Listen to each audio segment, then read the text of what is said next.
Chirakkal jewels Marayur. 916 hallmark സ്വർണ്ണാഭരണങ്ങൾ, 92.5 വെള്ളി ആഭരണങ്ങൾ, കുട്ടികൾക്കായുള്ള പ്രത്യേക കളക്ഷനൊപ്പം ലൈറ്റ് വെയ്റ്റ് ആഭരണങ്ങളുടെ കമനീയ ശേഖരം. ജാതി സർട്ടിഫിക്കറ്റ് നൽകുന്നതിൽ സാങ്കേതിക തടസ്സം. KSKTU പ്രതിഷേധ പ്രകടനം നടത്തി. മറയൂർ വില്ലേജ് ഓഫീസിൽ SC സർട്ടിഫിക്കറ്റ് നൽകുന്നതിൽ സാങ്കേതിക തടസ്സം ഉന്നയിച്ച് വൈകുന്നതിൽ പ്രതിഷേധിച്ച് KSKTU മറയൂർ ഏരിയ കമ്മിറ്റിയുടെ നേതൃത്വത്തിൽ പ്രതിഷേധ പ്രകടനം നടത്തി. ഉദ്ഘാടനം KSKTU ജില്ലാ ജോയിന്റ് സെക്രട്ടറി NR ജയൻ നിർവഹിച്ചു.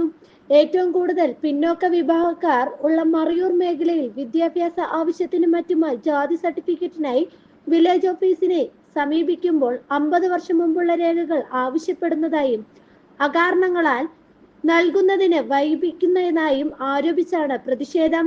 400ഓളം ജാതി സർട്ടിഫിക്കറ്റിനായുള്ള അപേക്ഷകളാണ് ഈ തരത്തിൽ വില്ലേജ് ഓഫീസിൽ കെട്ടിക്കിടക്കുന്നത് എന്നും ഇവർ ആരോപിച്ചു. പട്ടികയിൽപ്പെട്ട ജാതി, അതാണ് പട്ടികജാതി. ആ പട്ടികയിൽപ്പെട്ട ജാതിയിൽപ്പെട്ട ആളുകൾ അവർ സാമ്പത്തികമായി പിന്നോക്കമാണ്, വിദ്യാഭ്യാസ രംഗത്ത് പിന്നോക്കമാണ്, അവർക്ക് വിദ്യാഭ്യാസം ലഭിക്കുന്ന സാമൂഹിക സാഹചര്യങ്ങളില്ല. ആ കാലഘട്ടം എന്ന് പറയുന്നത് പണമുള്ളവന് മാത്രം വിദ്യാഭ്യാസം ലഭിച്ചിരുന്ന കാലഘട്ടമാണ്.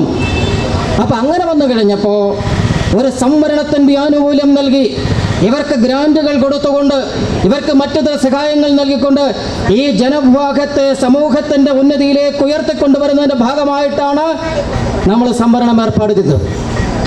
ആ സംവരണത്തിന് സർട്ടിഫിക്കറ്റ് അനിവാര്യമാണ്. ജാതി തെളിയിക്കുന്ന സർട്ടിഫിക്കറ്റ് അനിവാര്യമാണ്. അപ്പോൾ നമുക്കറിയാം, നമ്മുടെ നാട്ടിലെ ചില ആളുകളൊക്കെ ജാതി സർട്ടിഫിക്കറ്റ് അനാവശ്യമായി സംഘടിപ്പിക്കുന്നുണ്ട്. അതിനോടൊന്നും നമുക്ക് യോജിപ്പില്ല. പക്ഷെ അർഹതപ്പെട്ടവർക്ക് സർട്ടിഫിക്കറ്റ് നിഷേധിക്കാൻ പാടുണ്ടോ? ഇതാണ് ചോദ്യം. ഇപ്പോൾ നമ്മുടെ റവന്യൂ ഉദ്യോഗസ്ഥന്മാർ അർഹതപ്പെട്ടവർക്ക് പോലും സർട്ടിഫിക്കറ്റ് നൽകാതെ മുന്നോട്ട് പോകുന്ന കാഴ്ച പറയുന്നത്. ഇവിടെ സൂചിപ്പിച്ചു, 50 വർഷം മുമ്പുള്ള സർട്ടിഫിക്കറ്റ് വേണം. 50 വർഷം മുമ്പുള്ള ഈ 5 നാടിൻ്റെയൊക്കെ ജീവിത രീതി നമുക്കറിയാമല്ലോ. ഇപ്പം ഞാൻ വരുന്നത് ശാന്തൻപാറയിൽ നിന്നാണ്. എൻ്റെ നാട്ടിൽ തേയിലത്തോട്ടവുമുണ്ട്, ഏലത്തോട്ടമുണ്ട്. തേയിലത്തോട്ടത്തിൽ പണി ചെയ്തിട്ടുള്ള ആളുകൾക്ക് 50 വർഷം മുമ്പുള്ള സർട്ടിഫിക്കറ്റ് ലഭ്യമാകുന്നില്ല. കാരണം എന്താണെന്നറിയോ? അവിടെ ഈ പഴയ ഫയലുകളൊന്നും സൂക്ഷിച്ചിട്ടില്ല തേയിലത്തോട്ടത്തിൽ. ഏലത്തോട്ടത്തിലെ സ്ഥിതി മറ്റൊന്നാണ്.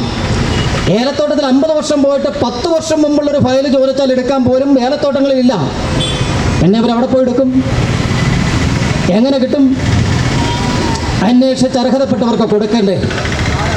അതിനിവർ ആവശ്യപ്പെട്ടിരിക്കുന്നത് 50 വർഷം മുമ്പുള്ള രേഖകൾ ഞങ്ങൾക്ക് തന്നാലേ സർട്ടിഫിക്കറ്റ് തരൂ. കേട്ടപ്പോൾ ഞെട്ടിപ്പോയി. ഇങ്ങനൊരു വില്ലേജ് ഓഫീസർ എന്തിനാ മറയൂർ 400 പേർക്ക് സർട്ടിഫിക്കറ്റ് കൊടുക്കേണ്ടെന്ന് പറഞ്ഞ വില്ലേജ് ഓഫീസർ അതിൻ്റെ മുകളിൽ കയറി അടയിരിക്കുക. ഇതൊന്നും കുഴപ്പമൊന്നുമില്ല. പക്ഷേ ഈ 400 കുടുംബമാണ്. ആ 400 ഫയൽ എന്ന് പറയുന്നത്, 400 ആപ്ലിക്കേഷൻ എന്ന് പറയുന്നത് 400 കുടുംബമാണ്.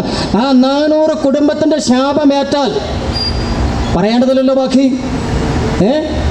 അപ്പം അതുകൊണ്ട് ആ സർട്ടിഫിക്കറ്റുകൾ മാന്യമായി കൊടുക്കാൻ നിങ്ങൾ തയ്യാറാകണം. അധ്യക്ഷൻ KSKTU Marayoor area president James Mathew, KSKTU Marayoor area secretary S Chandran, CPIM area committee member S Sivanraj, CPIM area committee member PM Lalu, CPIM area committee member S Raja, വഴിയോര കച്ചവട തൊഴിലാളി union area president R Vivek, area secretary TK Kanakasin, area committee അംഗങ്ങളായ R Manju, Selvi, Chellathura, Murukesan, Lalitha, Sudhan എന്നിവർ പങ്കെടുത്തു. News desk Marayoor vision.